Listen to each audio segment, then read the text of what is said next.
ఆవాల ప్రాంతంలోని శ్రీ కనకదుర్గమ్మ వారి ఆలయంలో ఆషాఢ మాసం ఆఖరి శుక్రవారం సందర్భంగా అమ్మవారు గర్భ రక్షాంబికాదేవి అవతారంలో భక్తులకు దివ్య దర్శనమిచ్చి విశేషంగా ఆకట్టుకున్నారు.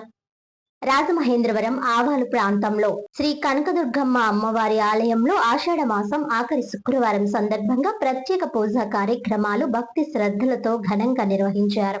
ఈ సందర్భంగా అమ్మవారు గర్భ రక్షాంబికాదేవి అవతారంలో భక్తులకు దివ్య దర్శనం ఇచ్చి విశేషంగా ఆకట్టుకున్నారు. మధ్యాహ్నం 3 గంటలకు అమ్మవారికి ఆషాఢ సారి సమర్పణ కార్యక్రమం నిర్వహించి అనంతరం అమ్మవారి పాదాల ఊరేగింపును అత్యంత వైభవంగా నిర్వహించారు. ఈ వేడుకల్లో పెద్ద సంఖ్యలో భక్తులు పాల్గొని అమ్మవారిని దర్శించుకుని ప్రత్యేక పూజలు నిర్వహించారు. ఈ కార్యక్రమాలు ఆలయ ధర్మకర్త ఆనాపు గాంధీ ఆధ్వర్యంలో ఘనంగా జరిగాయి. ఆలయ అర్చకులు రవిశర్మ, బోను గణపతిరావు, ఆనపు మురళి, ఆనపు శ్రీనివాసరావు వేద మంత్రోచ్చరణల నడుమ ప్రత్యేక పూజలు నిర్వహించి భక్తులకు తీర్థ ప్రసాదాలు అందజేశారు. ఆషాఢ మాసం ఆఖరి శుక్రవారం సందర్భంగా ఆలయం ఆధ్యాత్మిక శోభతో కలకలలాడగా భక్తుల రద్దీతో ఆలయ ప్రాంగణం సందడిగా మారింది.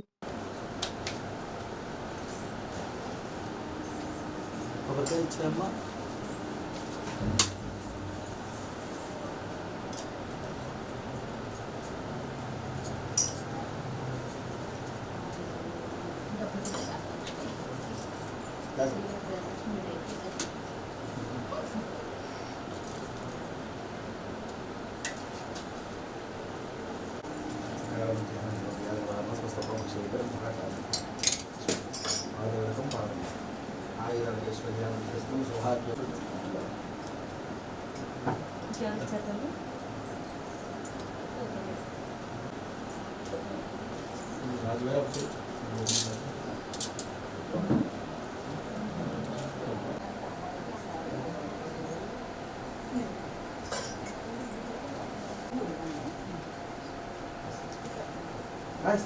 Probably good.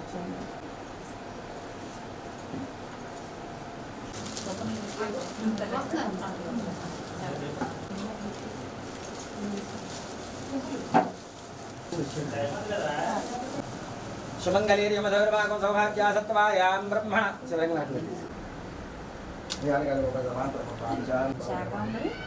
सारे తీసుకుని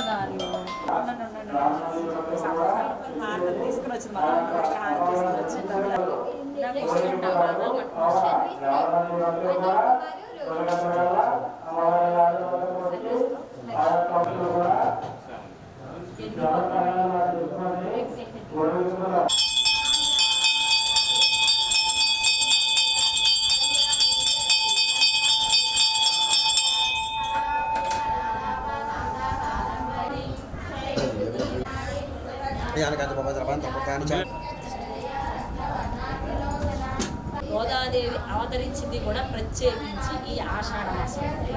అలాగే శ్రీ మహాలక్ష్మి ఆవిర్భావన కూడా ఈ యొక్క ఆషాఢ మాసంలోనే జరిగింది. శ్రీమాత్రే నమః.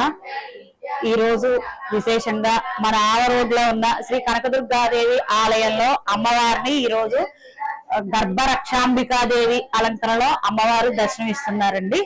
ఇక్కడ తెలుగు రాష్ట్రంలో ఎక్కడా లేని విధంగా అమ్మవారిని ఈ రోజు విశేషంగా గర్భ రక్షాంబికాదేవి అలంకరణలో అలంకరించడం జరిగింది. అమ్మవారు మొత్తం భక్తులందరికీ కూడా దర్శనమిస్తారు. అలాగే ఈ రోజు విశేషంగా అమ్మవారి పాదాలు అలాగే అమ్మవారి సారె సాయంత్రం 4 గంటలకి ఊరేగింపుగా వెళుతుందండి. అందరూ ఆడవాళ్ళందరూ కూడా తప్పకుండా ఈ యొక్క ఊరేగింపులో పాల్గొని అమ్మవారి తీర్థ ప్రసాదాలు తీసుకుని అమ్మవారి ఆశీస్సులు కూడా పొందాలని కోరుచున్నాము.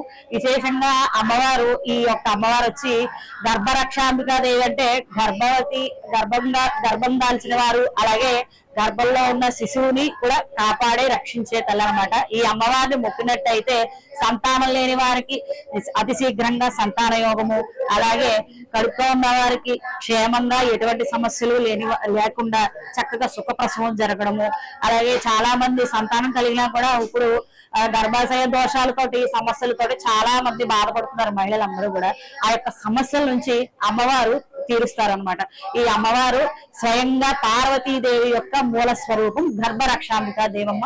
అందరూ కూడా అమ్మవారిని దర్శనం చేసుకుని అమ్మవారి మీ యొక్క కోరికలు ఏమైనా ఉంటే కనుక అమ్మవారిని కోరికలు కోరుకుంటారు. శ్రీమాత్రేనం.